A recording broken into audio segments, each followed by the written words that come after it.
You know, a lot of us thought that that probably wasn't entirely correct, and it turns out that we were absolutely right. And then, since then, of course, we've had bombshell revelation after revelation about this. We've had NASA do a study after years of saying that they wouldn't touch this subject. There have been classified briefings in Congress. Every single year, for the last few years, there have been multiple UFO-related, or UAP as we call them in government, related provisions in the annual defense bill, the big National Defense Authorization Act. And although these ones weren't actually taken forward, the famous Schumer-Rounds amendment, which contained multiple such provisions, mentioned the term non-human intelligences 24 times. And this is something you can read now in the congressional record. And this is still unfolding. Hardly a week goes by without some amazing new story about this. We had just before the end of the year, of course, actually not too far away from this particular part of the country, this huge drone flap that became an international news story. And, you know, that story has not gone away. You know, there was an explanation about FAA authorized drones and things. What does that mean? Some of these things absolutely were drones, but some were not. And orbs, for example, seen, and huge things, much bigger than conventional drones, and in places where you would never fly drones, like around nuclear facilities, which are complete no-fly zones. So there's a lot going on, but I think the thing that's really engaged me is the public hearings that we've had on this. And the one that really stood out to me was the House Oversight Committee, where we had three really, really powerful witnesses. First up, we had two retired US military pilots, David Fravor and Ryan Graves, talking about how their multiple encounters with these craft, you know, and these people who are testifying about it, they're the tip of the iceberg. Many, many pilots and radar operators see these things but don't come forward.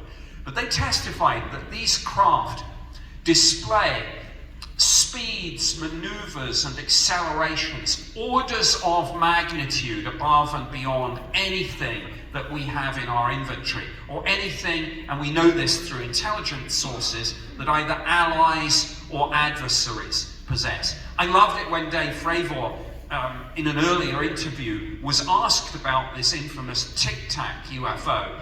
What do you think it is? And he replied, I don't know, but I want to fly one. These top guns do not impress easily, so that really should tell us something about this. Now, the third witness, of course, was David Grusch. And all these people, by the way, before they get anywhere near Congress, are thoroughly vetted. Their own parent organization, even if they're no longer serving, has to confirm that they are for real. The congressional staffers do deep background checks. David Grusch is who he says he is. He did what he said he did. And he came forward and testified under oath that all these rumors that we've heard for years about legacy intelligence community programs, looking at crash retrievals, and then associated with that, reverse engineering that technology, he said it's all true. Now recently, sad to say, there have been some fairly disgraceful attempts to try and throw a little bit of shade on him. And elements in the intelligence community kind of passed a story to a journalist, gave some heavy hints. He did a Freedom of Information Act request, and you know, they basically said to him, dig here. And turned out, you know, the fact that the local police had been called because his family were concerned about his state of mind. Now that turned out to be true. David Grusch had PTSD. David Grusch had PTSD because he served his country with honor and distinction in Afghanistan. The guy is a hero, as are all these whistleblowers coming forward, putting everything on the line for us, for the American people and the people of the world. And guess what? There are more of these whistleblowers waiting in the wings, waiting to come forward. There are going to be more hearings. There are going to be more revelations. So, my advice to you all is buckle up, people, because we are going on one heck of a ride. Now, I should just make one more point about this. One of the interesting things about UFOs is that they tend to cluster in so-called hotspots. And you find these all around the world, but there's one particular hotspot which I know that you will all be familiar with, and it's a location dear to our hearts, and it's the location of Skinwalker Ranch. Skinwalker Ranch. So, yeah, Skinwalker Ranch, amazing. First of all, as you know, if you don't know, it's located about 3 hours east of Salt Lake City in a town called Vernal, Utah, which is old dinosaur country, and it's probably the most scientifically studied hotspot in the world for the paranormal activity that's been reported there literally for centuries. And we all have been friends with Dr. Travis Taylor for a long time and can well remember 10 years ago being in LA with him saying, yeah, I'm going out to Skinwalker Ranch and I'm going to Scooby-Doo that story, and there's nothing going on out there, and I'm going to pull back the curtain and reveal Old Man Withers. Well, Travis, were he here, would tell you he was there about an hour and suddenly discovers these signals that don't belong there. And he immediately recognizes they're not from near peers like China or Russia. And so he files a report with the Pentagon. It makes its way up the chain. And next thing we know, well, we didn't know for a long time, that Travis then became the chief scientist of the government's UAP program. So the whole time he's appearing on Ancient Aliens, this is the guy that knows more about UFOs than anybody on this planet. And he's part of our round table. And so that's really kind of the level of insight we're trying to bring to you through the show. Well, anyway, Travis calls me up one day and he's like, William, I found some dadgum doohickey out here, and why don't you come up to the ranch and have a look? Well, my wife at the time was like, slow down, Slick, you're not going anywhere near that place. It's dangerous. There's Bigfoot out there. There's skinwalkers running around. There's all this toxic stuff associated with it, weird kind of stuff, and cattle mutilations. And I'm like, I know. To get there, to set foot on Skinwalker Ranch is like the ultimate, because over the years what Travis has unveiled there with the team, and mind you, now Skinwalker Ranch is now an offshoot of Ancient Aliens. It began as an episode of Ancient Aliens. They have discovered a metallic object wedged into the mesa there, the same place that the ancients said there was orbs flying in and out of this mesa. They've recorded video of those orbs going in and out of the mesa. They found an anomaly about 31 feet up in the air in a place called the Triangle near the mesa that they've now been testing and using LiDAR and other advanced technologies. And Travis, were he here, would say they have found, if not the shadow of a wormhole at Skinwalker Ranch, perhaps even an actual wormhole. I mean, they're literally sitting on perhaps the greatest discovery in human history, one that will completely change everything. Well, I actually got my first visit to the ranch. Last September. You see, I can be taught. And of course you were there, William, and Travis, and also Jay Stratton, who headed up the US government's UAP task force. So we had a really interesting time there. And I remember turning to Travis and saying, well, that's another fine mesa you've gotten me into.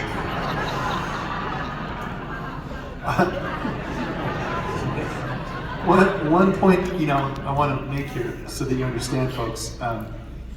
Dr. Travis Taylor, ATIM, we're talking about military-grade access to technology now for ufological studies.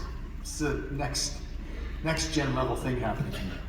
Right, so we have the ability to look at, as you'll see in the ensuing years, there's lots of sites Egypt, the Amazon, where we're still uncovering unknown sites that are buried under the sand or hidden under the canopy of a forest or a jungle, and we find it's a sprawling 30-mile civilization. The other part of this tool is artificial intelligence. As I mentioned, I spent years looking through NASA archives. We have many ufologists that look at the skies and are monitoring with their own eyes and cameras, trying to find things. Now we have something called AI, and that AI can see things and detect things at a much higher rate of frequency. Instead of me looking for images, I can use a language model that will look at 100,000 images, right, to find that needle in the haystack. So AI, again, is one of those tools that, used responsibly, it offers us another path in the research. Yeah, we really live in sensational times right now with this AI. By the way, it's not artificial intelligence, it's alien intelligence. And I'm only halfway joking, really. But here's the thing, with this AI thing, especially the last year and a half, the four of us have been sent pictures that were almost too good to be true. And these pictures are now circulating around the internet. And I just would like to offer a word of caution. Because if you receive the next time, or if you see a picture or even a video that almost seems too good to be true, do a Google reverse image search. If there's lots of results, the chances are it's real. If there's no results, it's AI. And so that means it's fake. And so we really need to figure out between how we're going to distinguish between the two, because otherwise, we're headed down a very bizarre path right now. Well, I think that one other interesting thing that AI is bringing to the table here is that one of the things they're doing is going back through decades of radio telescope data that have been gathered by the SETI community, Search for Extraterrestrial Intelligence, like in the movie Contact, which is based on some very good science, of course. And although it's not yet peer-reviewed and published, there are certainly strong rumors circulating that as many as 8 candidate signals have been discovered in all these terabytes of data that we have, signals that would indicate an artificial message, something like a sequence of prime numbers, like you see in the movie Contact, something that could be differentiated from the natural background noise of the universe. So that's something to watch carefully. And this kind of almost reminded me as well of something that happened back in 2010 when I was still living in the UK. I went to 2 Royal Society discussion meetings. The first was called The Detection of Extraterrestrial Life and the Consequences for Science and Society. The second was called Towards a Societal Agenda on Extraterrestrial Life.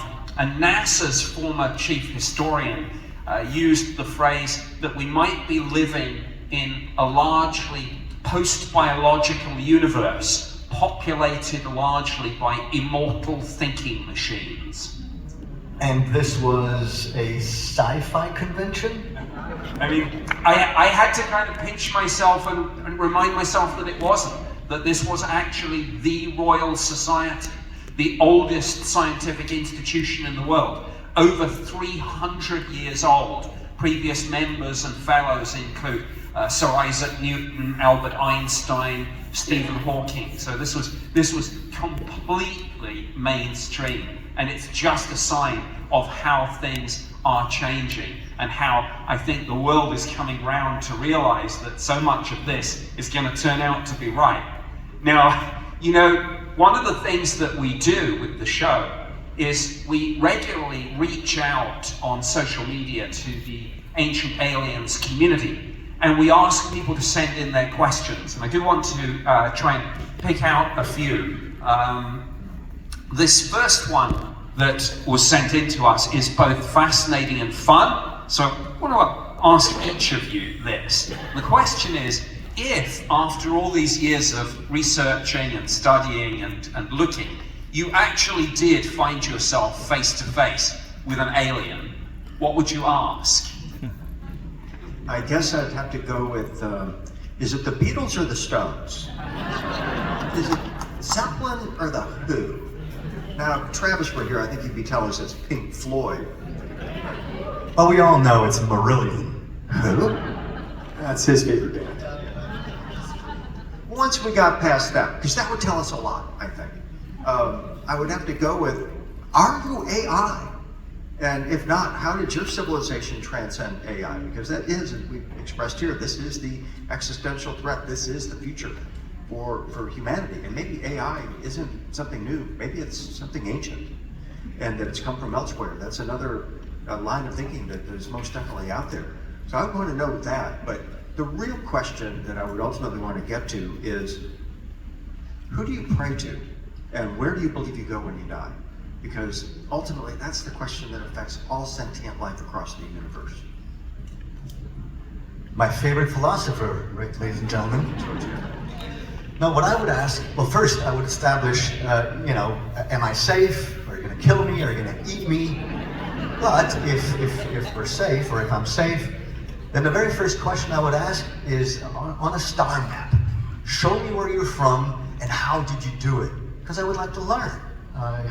And then I would immediately follow that up with my second question, and I would ask, how did it begin on your planet? Who were your first teachers when your society long ago was still primitive, technologically speaking? Because I'm always accused of somehow undermining human ingenuity by suggesting that our ancestors had help from people from outer space. Because then they say, so what? You say that our ancestors had help from aliens. So who helped those aliens? Other aliens? Ha ha ha ha ha ha. Well, the answer to that is a resounding yes. And if you play that game backwards to the very, very beginning, if there was a beginning, then that's creation. And the reason about the beginning is you cannot show me the beginning of a circle. It's an impossible thing. That beginning is creation. And so we are all tiny cogwheels inside a gigantic divine mechanism. And the only way forward is not by division and by being on separate ends of the aisle, but only by coming together in the middle, by embracing each other, by shaking hands, and by loving each other. Not this dangerous division that's going on right now. So, starting tonight, I want you to start treating your fellow man with respect and love. Treat the world, shock the world with your kindness and with your love. Only love will set you free. Amen, brother George. Love you, brother. That was beautiful. I don't think I'm going to be able to beat you on that one. I would say from my perspective, the Sumerians had this question posed to the Anunnaki. Even in the Bible it says there was a time when man lived amongst the living gods. They asked the Anunnaki, can you explain God? And they go, well, we believe in something called the Father of all creation. I thought that was nice. I think if I had the opportunity, I'd probably want to ask, can you explain just the concept of God to me in a way that I can actually understand? I think that would be enlightening. Let me throw it back to Nick, though. What would you do if you had the opportunity to ask that question? Oh gosh, okay. I'd ask, there are two trains. Here we go. My question would be, what's the smartest thing I could ask you? Because that would direct us to what is truly important. Now, that is a sneaky UK Ministry of Defence Ninja Jedi mind trick. There you go. William, this is a question for you, quite timely as you've just come back from Egypt. We've all seen those videos of them sending little robots up the shafts and things like that. Do you think... Shafts? Those little narrow places. Do you think that there are other hidden chambers still to be discovered in the pyramids? And if so, what do you think they might contain? Right, so that's actually a really touchy subject, Nick. I mean, ever since like the mid-90s, when guys in our field, Graham Hancock, John Anthony West, Robert Schock, started raising these questions, it was like all hands on deck for intelligence agencies around the world focused on Giza because they know there is something there.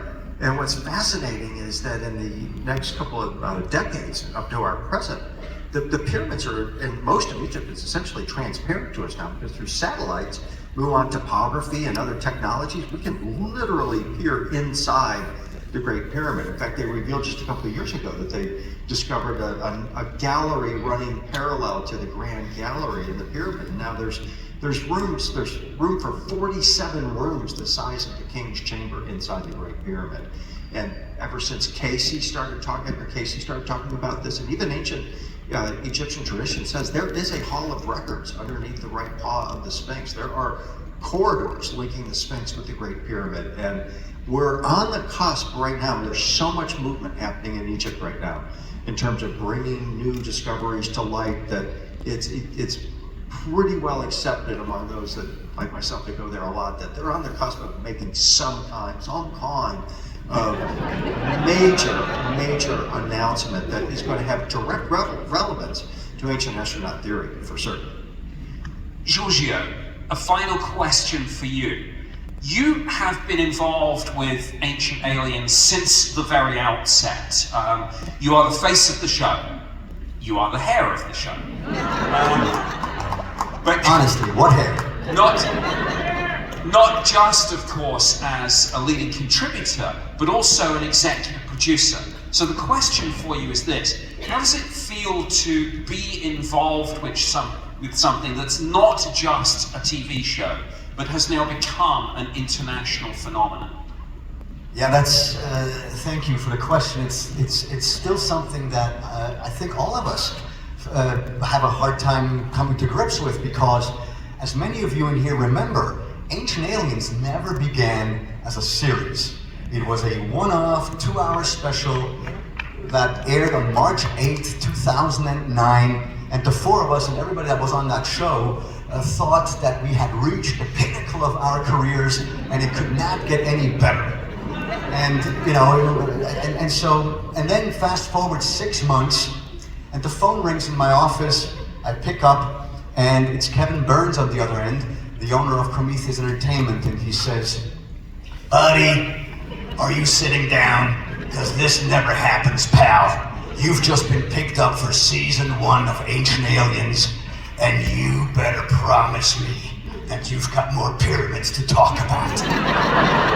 And I said, not only do I have more pyramids to talk about, but the ancient astronaut theory topic is bottomless. There are so many mysteries that we haven't even broached yet. So yes, of course. And today we are almost 300 hours later, 15 years we've been on the air. The only reason why that has happened, ladies and gentlemen, is because of you guys. If you would have told us that one day we'd be crisscrossing the United States talking about our favorite topics to so many smiling faces, we would have never believed it. But you and we did it together. We have changed the paradigm. The paradigm shift is here. We have caused disclosure. It's us why everything that's happening in Congress right now is happening. We've changed the paradigm. And so, we are forever indebted.